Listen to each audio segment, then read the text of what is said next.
chapter 23 and chapter 24. Okay. The spotlight in this chapter is preacher Paul for the defense. The sidelight in this chapter, these two chapters together, are Paul's defenses and also preaching the truth in love.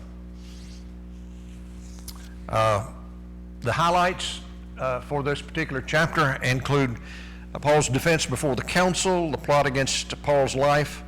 Paul sent to Governor Felix in his defense before Felix, and this is again one of those chapters that just stops at the wrong place, but we have to live with it and to deal with it. Verse 1 says, and Paul looking earnestly to the council. This picks up where we left off at the end of chapter 22, where he says, and he said, men and brethren, I have lived in all good conscience before God until this day. And here's a picture of Paul before the council. Have you ever thought about what it was, what Paul meant when he said that he'd lived by good conscience? This is probably something that people are using today, is that they say, well, it doesn't bother my conscience. The problem is sometimes your conscience can be trained the wrong direction, and you may not be doing the right thing because you've been taught to do something that is less than what is correct and what is right. In this, he evidently means an approving conscience, one in which he can say, okay, I can lay down at night and it doesn't bother me. There's nothing that seems to be out of joint and out of sorts. And according to his understanding of the Word of God, he has done nothing against his conscience. In 1 Timothy 1 and 5, he says, now the end of the commandment is charity or love out of a pure heart and of a good conscience and faith unfeigned. So he writes to the young preacher Timothy and tells him, he said, you've got to be able to stand before people and be honest in their sight, and if there's any challenges into your life, that people will understand that's not true, to hear that said about this individual. In the same chapter, in verse 18, he says, I'm giving you these instructions, Timothy, my child, in accordance with the prophecies made earlier about you, so that by following them you might fight the good fight, having faith and good conscience. By rejecting conscience, certain people have suffered shipwreck in the faith. And then he goes on to name two people at that particular point.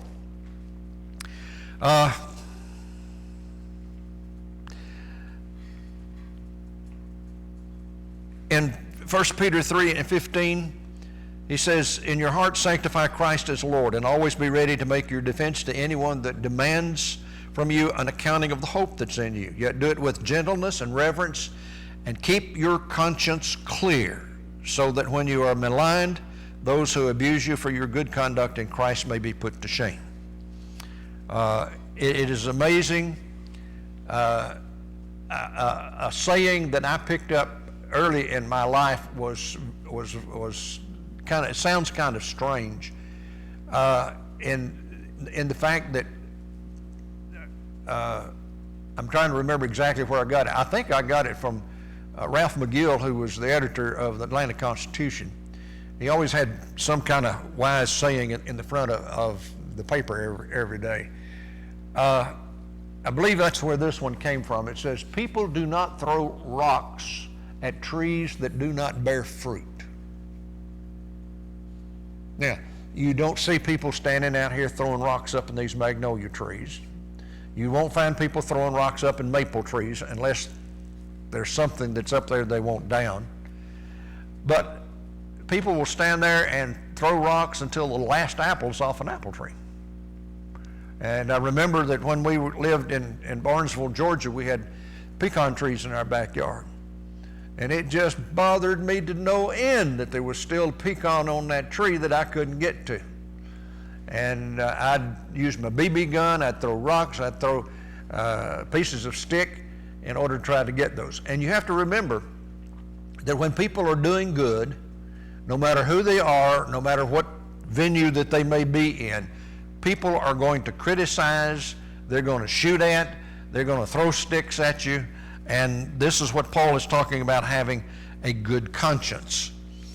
And the whole point in all of this is to understand that we have to be honest with, first of all, ourselves, and we have to be honest with those people that are around about us. In verse 21 of this same chapter, he says, the like figure whereunto even baptism also now does save us, not the putting away of the filth of the flesh, but the answer of a good conscience toward God by the resurrection of Jesus Christ. How do you have a good conscience toward God? You do what God said. And so the question that you might ask to an individual who has not been baptized is, why have you not been baptized? And they will say, I don't think I need it.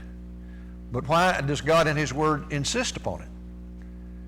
And so a person's conscience has been trained to move away from what God's word says. And so we have to be sure that we get that moved back in the right direction. Why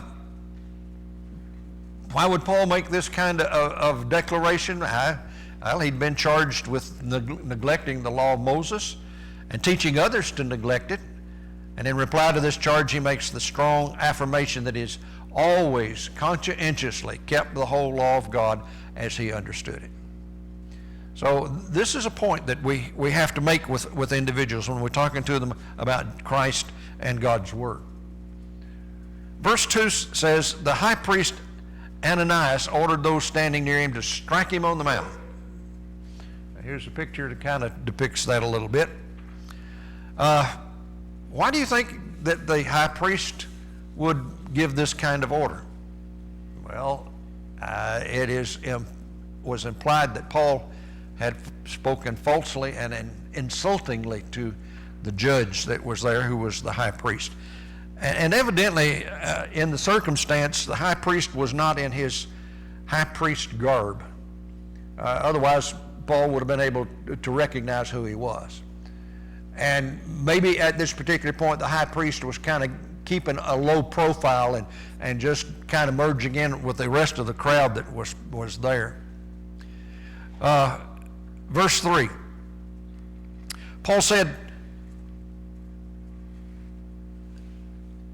God will strike you, you whitewashed wall. Here you're sitting there to judge me according to the law, and yet in violation of the law you order me to be struck. And those standing by said, do you dare insult God's high priest? Why do you think Paul would call this man a whitewashed wall?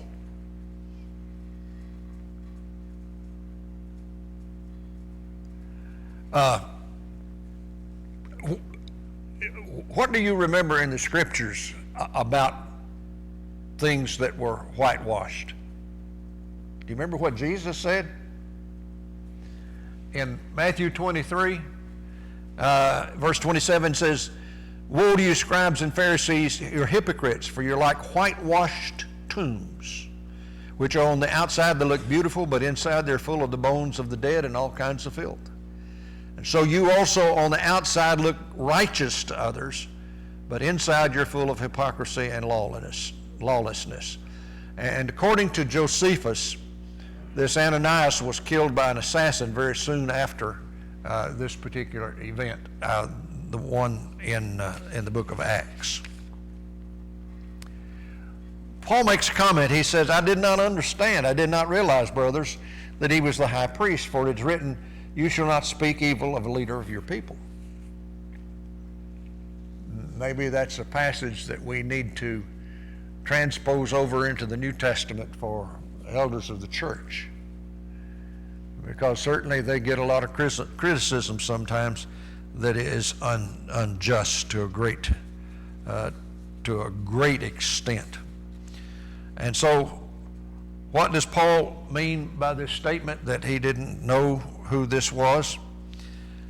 One, that he at the moment was evidently thrown off of guard, and he offers an apology for his error. And two, that he may have regarded Ananias not as God's high priest, but an ambitious usurper. You remember earlier we dealt with this, and we talked about the high priests, Annas and Caiaphas, and the fact that there were two high priests at one time. One was the Mosaical legal high priest by lineage, and the other one was appointed by the Roman government because he leaned in the direction of what the Roman government wanted done. And so when there was conflict between Judaism and the Roman Empire, then the Romans would take up with the appointed high priest that they had appointed. And thirdly, he didn't recognize Ananias as a high priest, either because of his dress or his clothing or because of his rash act in having Paul struck for his statement. And this latter view is probably the more likely of what really happened. Then Paul noticed that some of the Sadducees and others were Pharisees. He called out in the council, "Brothers, I'm a Pharisee, the son of a Pharisee, and I'm on trial concerning the hope of the resurrection of the dead." Well, have you noticed in politics in our nation that when a politician is zeroed in on a particular item, a particular situation that is happening, that oftentimes when he is asked a direct question that can be simply answered yes or no, that oftentimes they say, "Well, now let me tell you about this." And next thing you know, they've gone around Robin's barn in a very long, circuitous way that makes you think by the time that they get back that they're hoping that you forgot what the question was. Well, some of this is being played at this particular time. And this is what Paul is trying to get across to them. And he makes this statement evidently for the purpose, a double purpose, of vindicating himself and dividing his persecutors. You could see that what was happening was not going to go to be a trial of justice, but it was going to be blind prejudice against the way of Christ. This was a kangaroo court, basically, meaning they already made their minds up. Didn't make any difference what Paul said. Didn't make any difference what the defense was. They were out to get him, and that was basically what they were going to do. What did Paul mean by the hope and resurrection of the dead? This was because of the basic difference of the belief in the Sadducees and the Pharisees on the resurrection or life after death. As many times as preachers talk about Pharisees and Sadducees, surprisingly enough, a lot of preachers don't understand the difference between the two. Within the ranks of Judaism, they were split asunder, much like Christianity is today. As a result, the two major factors of Judaism were the Pharisees and the Sadducees. At certain times, the Sadducees had advantage and had control. At other times, the Pharisees. And somebody says, "Well, how do you remember the difference?" Well, there's a little children's poem that came out that it makes it a little easier. He said, "The Sadducees did not believe in the resurrection or angels, and that was the reason they were sad, you see. And the Pharisees believed in the resurrection and angels and life after death, and they were happy, and that was why they were fair, you see." So if that helps you a little bit, okay. But they are at each other's throats many times. On occasions, they were very much united, and that they were working together, and up to this particular point, they were, until Paul makes this statement. When he said this, a dissension began between the Pharisees and the Sadducees, and the assembly was divided.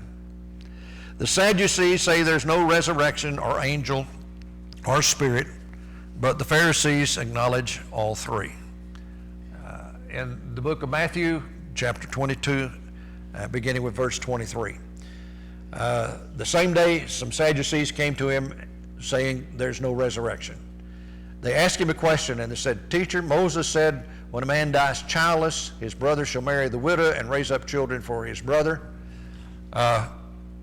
The biggest example that we have of that is in the book of Ruth.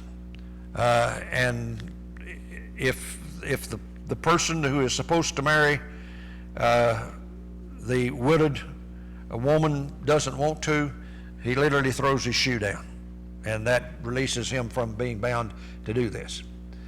Now, they propose something. They say, "Now there were 7 brothers among us. The first married and died childless, leaving the widow to his brother. The second did the same, so also the third, down to the 7th. And last of all, the woman herself died." I guess by having that many husbands, that'd kill anybody. "In the resurrection," they say, "whose wife of the 7 will she be, for all of them had married her?" And Jesus answers, he says, "You are wrong because you don't know either the scriptures or the power of God. In the resurrection, they neither marry nor are given in marriage, but are like angels in heaven. And as for the resurrection of the dead, have you not read what was said to you by God? I am the God of Abraham, the God of Isaac, and the God of Jacob. He's not the God of the dead, but of the living." And the crowd heard it. They were astounded at his teaching. Verse 9, "There came a great clamor," or a great clamor arose. Makes you think of the night before Christmas, doesn't it? "And certain scribes of the Pharisees group stood up and contended, 'We don't find anything wrong with this man, and what if a spirit or an angel has spoken to him?'"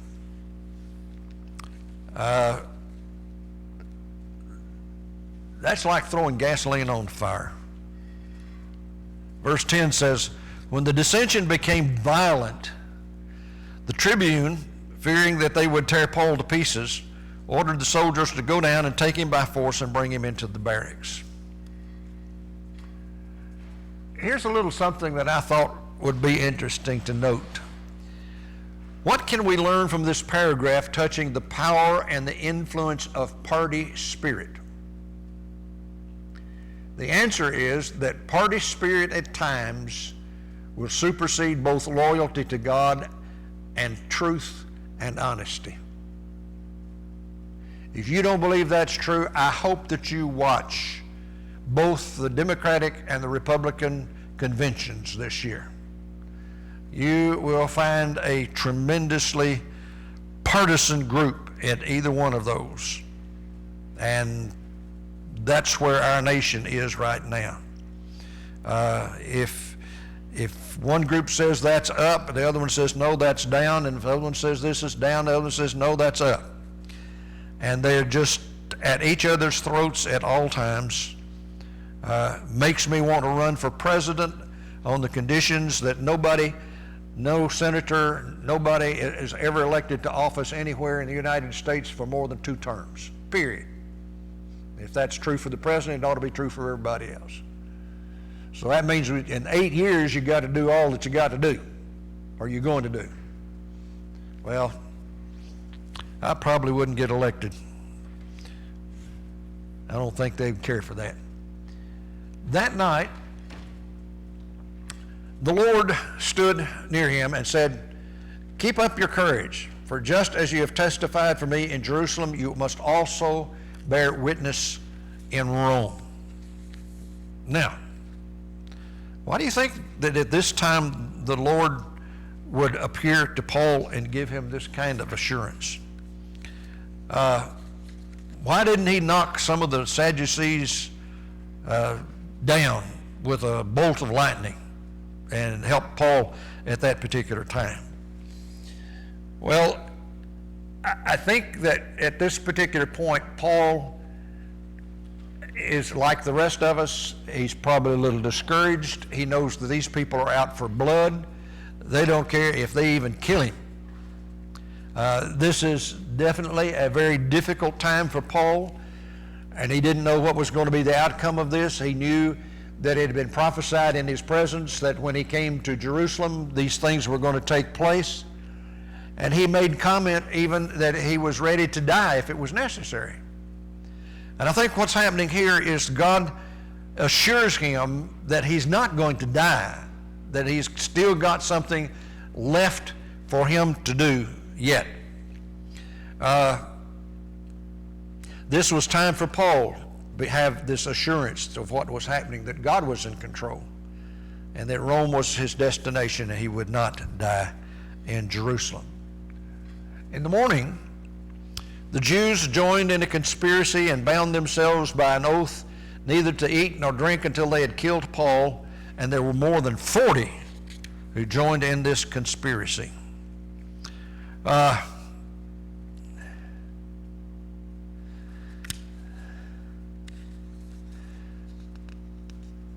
a pretty good sized group.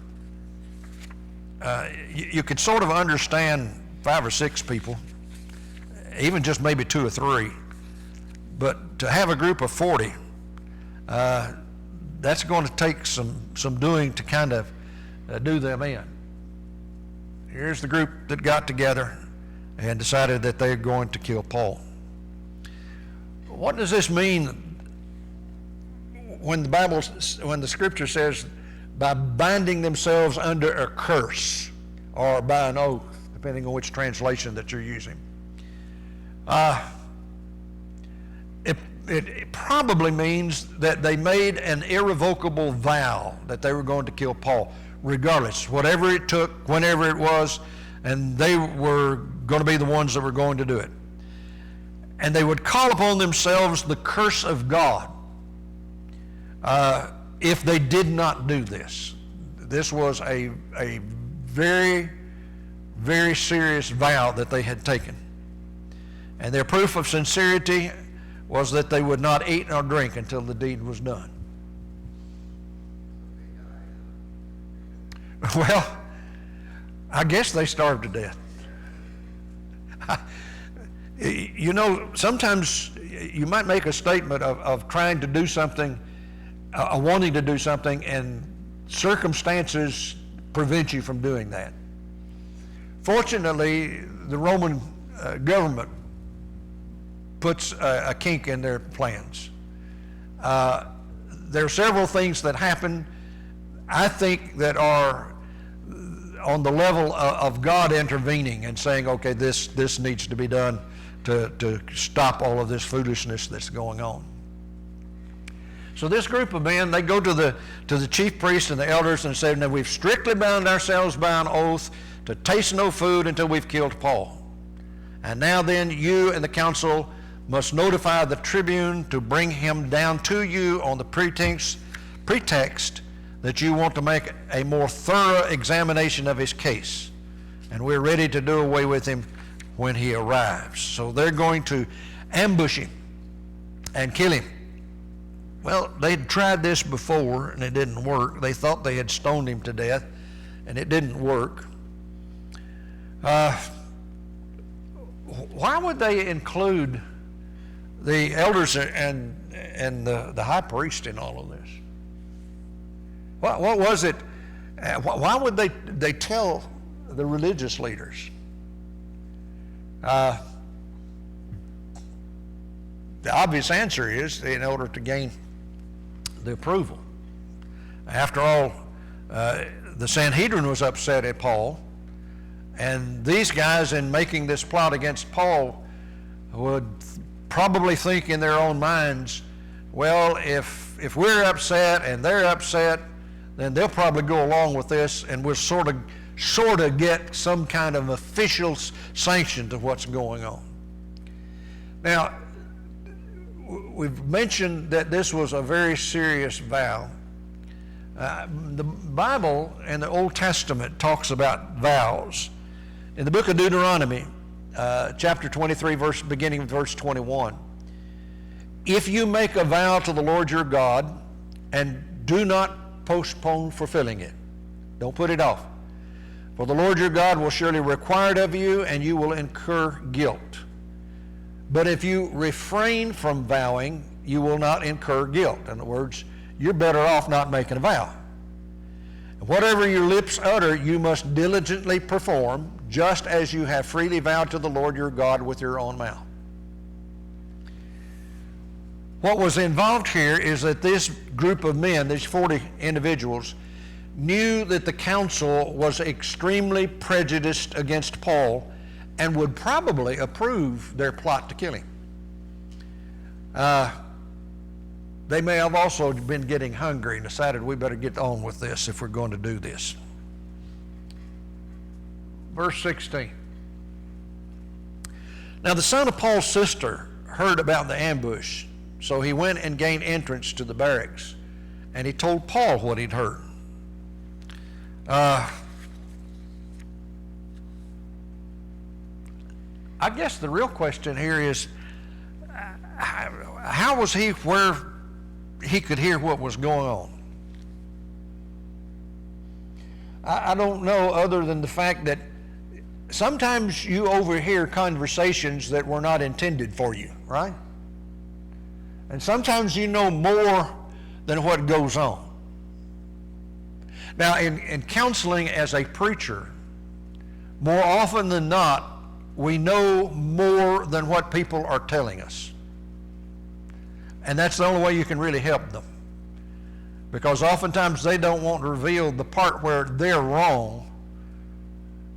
And so you have to be able to gently guide them into understanding that they are part of the problem and not always part of the solution. So we don't know how Paul's nephew found out about it. It seems to be in the divine plan of the providence of God to protect Paul from harm at this time. So in verse 17, Paul calls one of the centurions and says, take this young man to the tribune. Now, the centurion was in charge of 100 men, and this was probably a deputy. We would call him a deputy sheriff. And he was in charge of the prison where Paul was. And the prison is not like what we would consider jail in our day and time. Not for Paul, not for a Roman citizen. This is probably why his nephew had access to him also.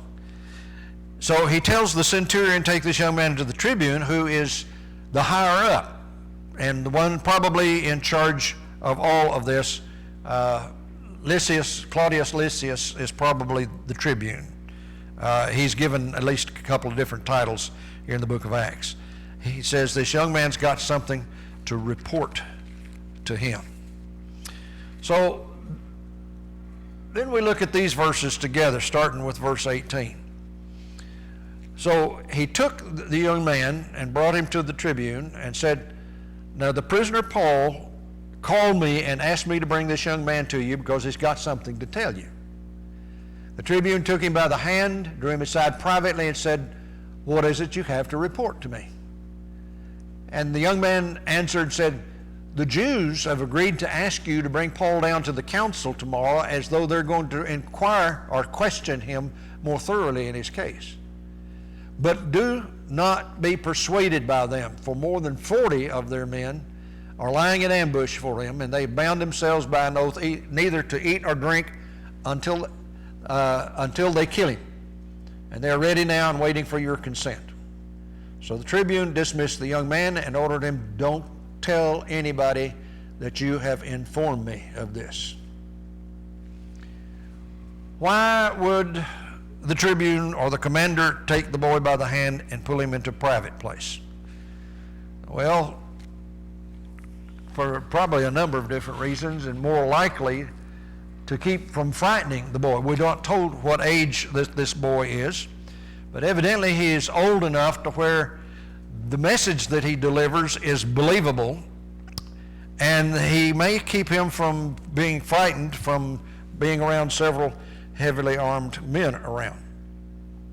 I remember one Halloween night years ago when I was preaching in Sevierville, Tennessee. It was my custom to go down to the sheriff's office on Halloween night and help them. There is whatever that they needed. And this one Halloween night I went in, and the sheriff came up to me and says, "What kind of gun would you like to carry tonight? Do you want an automatic or do you want a 6-shot? I don't want a gun at all." He says, "You got to have one." He says, "We've got a threat against one of our prisoners up here that they're going to break him out tonight. And we want everybody armed, including the preacher."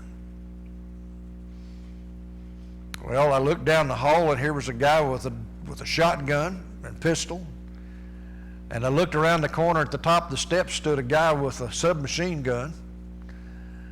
And all of the radio operators, the women there, all had pistols of some kind on. And there were weapons laying around everywhere. It was not a happy time for me, because I wasn't there to be involved with that. And I told him, I said, "Well, if I have to have one, I want a 6-shot. I said, "I'm a pretty good shot," and I said, "If it takes more than that, they're going to get me anyway." I was not very happy about being in the presence of all those armed people, but I had to be, and it was kind of interesting. Nothing happened. They got scared because the night before somebody had taken a flash picture of the jail, and that set them off. Well, you just don't know what's going to happen sometimes. When we went to Israel in 1984, it was disconcerting to turn around every which way and see men and women standing on street corners with Uzi submachine guns. Even school groups.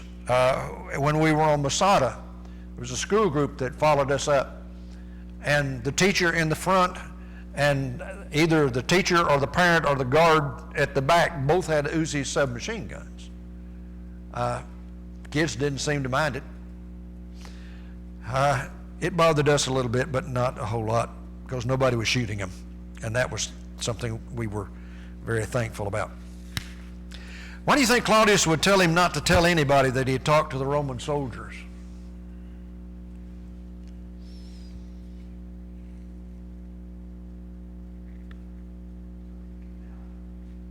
Yeah, you mess it up. You know, the best counterattack is when you surprise the enemy by knowing his plans and you're able to thwart them.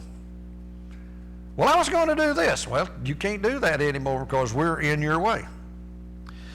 So he summons 2 of the centurions. These are men over 100 soldiers, and he says, "Get ready to leave by the 3rd hour tonight.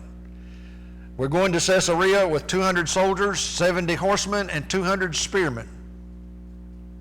Now, my counting says that's 470 soldiers to protect one man from 40 ragamuffins. He says, "Also provide mounts for Paul to ride and take him safely to Felix the governor." Well, I suppose that all of this was to make sure that the Romans maintained control of what was happening. When we think about this happening at night, we have to ask the question, what hour was this? Well, it's about 9 o'clock at night. And then we ask the question, who was Felix? Felix used to live next door to me. Went to school with him up until about sophomore year of high school, and he dropped out because it was boring to him. That's not the same Felix. No, not quite that old. I'm getting there, though.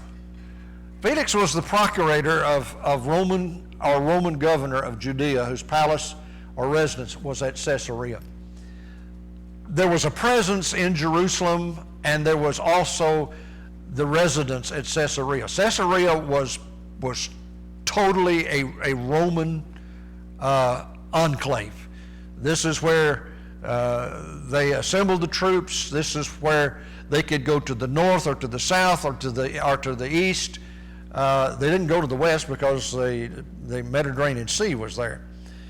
But it was a very centrally located place. When we traveled there, it was a very ornate place.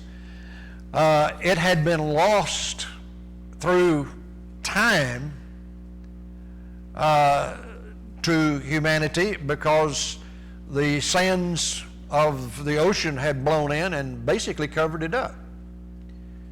And in 1948 and 49, when the Jews started returning to Israel, they were told to get whatever they could find on the seacoast and make temporary shelters when they came ashore. And as they started digging in the sand to find rocks and stuff, they began finding beautiful columns. And they found all kinds of artifacts that were there. And that's how they found out where Caesarea was. And they've dug up quite a bit of it. And even the place where Paul was probably incarcerated at this time, the foundations of that building are still there. And it was a very interesting place. The Romans had built jetties and made a harbor there for their ships to come in at Caesarea on the seacoast. How far was it from Jerusalem to Caesarea? About 44 miles. Claudius Lysias writes this letter. Claudius Lysias, to His Excellency the Governor Felix, greetings. This man was seized by the Jews and was about to be killed by them, and when I had learned that he was a Roman citizen, I came with the guard and rescued him. And since I wanted to know the charge for which they accused him, I had him brought to their council, and I found that he was accused concerning questions of their law, but was charged with nothing deserving death or imprisonment. And when I was informed that there would be a plot against the man, I sent him to you at once, ordering his accusers also to state before you what they have against him.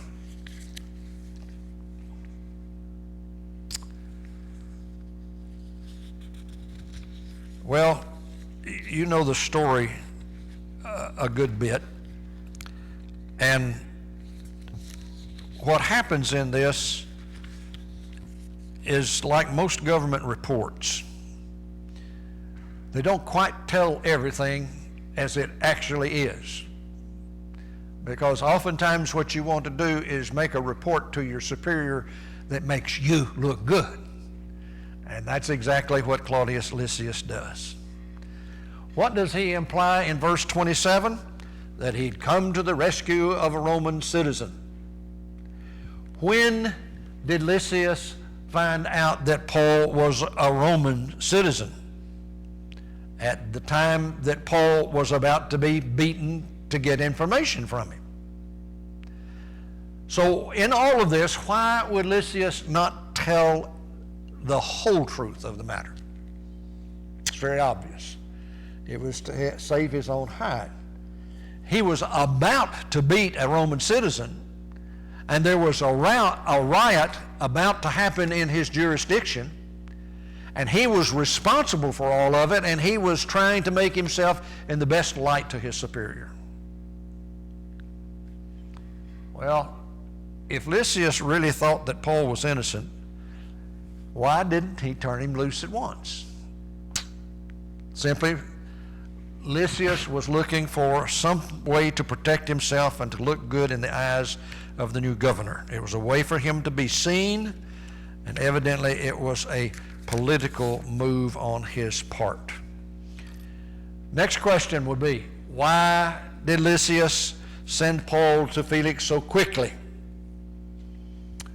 Well, if you've got a hot potato, you don't want to hang on to it very long. And he had two hot potatoes here. One, the accusations against Paul, and secondly, the rioting of the Jewish people at this time. This whole situation was very volatile and could easily break into a full-scale riot, and Lysias wanted the fuse, Paul was the fuse of all of this, out of his jurisdiction, and by sending him to Felix, he was no longer responsible for what happened. Passes him on. The buck stops here. No, he sent the buck to Felix. Verse 31.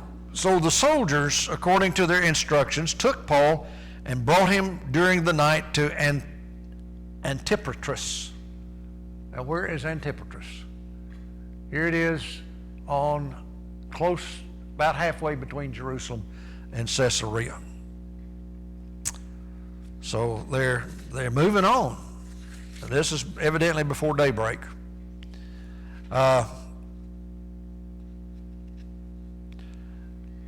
Verse 32. The next day, they let the horsemen go on with him. In other words, from Antipatris down to Caesarea. The horsemen go with him, and they return back to the barracks. And so when they came to Caesarea and delivered the letter to the governor, they presented Paul also before him. Here are the foot soldiers returning to their barracks after delivering Paul safely to Antipatris. I'm glad we don't have cities by that name today. Okay. On reading the letter, Felix asked what province Paul belonged to. And when he learned he was from Cilicia,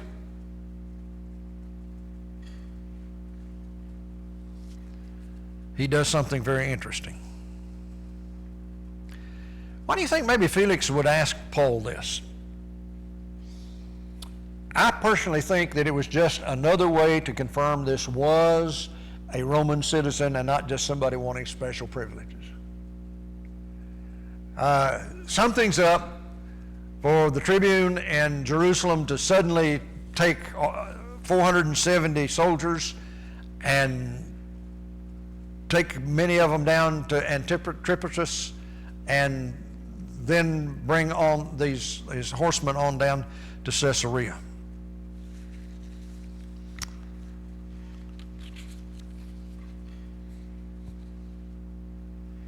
I think we just covered that. In verse 35, he says, I will give you a hearing when your accusers arrive. And he ordered that he be kept under guard in Herod's headquarters. Herod had a smaller palace in the vicinity of Caesarea.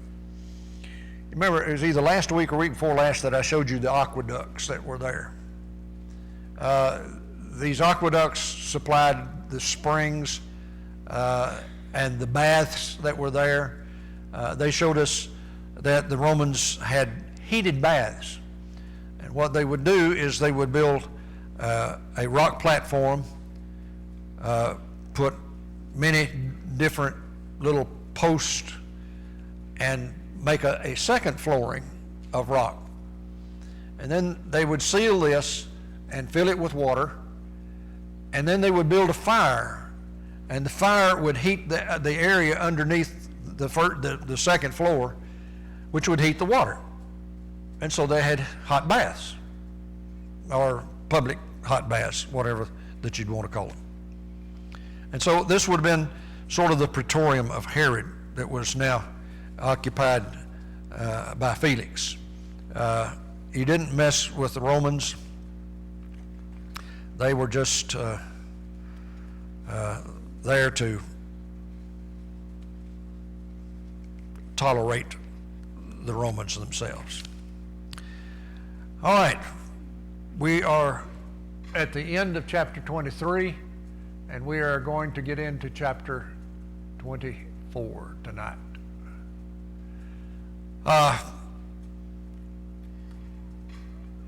The first verse of chapter 24 says, After 5 days, Ananias and the high priest came down with elders and a certain orator named Tertullus, or Tertullus. He's dead, so it doesn't make any difference how you want to pronounce his name. And these gave evidence to the governor against Paul. A question that usually arises is, why did it take so long before them to get to Caesarea? It's 44 miles. Probably, well, if they're going by animal or by a cart of some kind, they could probably make it in a day and a half, maybe less than that. The reason it took so long, I think, was that Paul had been taken from Jerusalem in the middle of the night without any kind of announcement. Nobody said anything about it. They snuck him out. And it would be at least the next day before the Jews would know that he'd been moved to Caesarea. And then it took time for them to get their act together and then to know how to proceed in the presence of the governor. And so they secured the best spokesman available and they brought him along. Well, they'd tried this once before and it didn't work too good. And so now they bring Tertullus along, and verse 2 says, when he was called upon, Tertullus began his accusation in saying, and this is a political speech if you ever heard one. Any of you ever watched Judge Judy and watch some of the ridiculous things that some of the people say to try to get her on their side? Well, Tertullus would have had trouble with Judge Judy. He says, seeing that through you we enjoy great peace and prosperity is being brought to this nation by your foresight. If there happened to be a lawsuit in our congregation of some dissenters deciding that they are so tired of red carpet that they are going to force the elders to buy new carpet, and it goes to court, basically what the court's going to say, this is an internal matter, this is a religious matter, this is for you folks to work out yourself, this is not a civil matter, it doesn't need to be in this court. And that's basically what's going to happen here. How truthful is this orator about the situation? Well, Lysias did come and he did take Paul by force from the Jews, but the violence was instigated by the Jews themselves. Paul was only rescued by Lysias from a public lynching or execution by stoning. And that was what would have come about at that particular time. Well, we're not going to get any further than that tonight. I would have liked to have gotten through this. If you will go back and read chapter 24 for next week and chapter 25, we'll try to get that, at least that far next Wednesday night.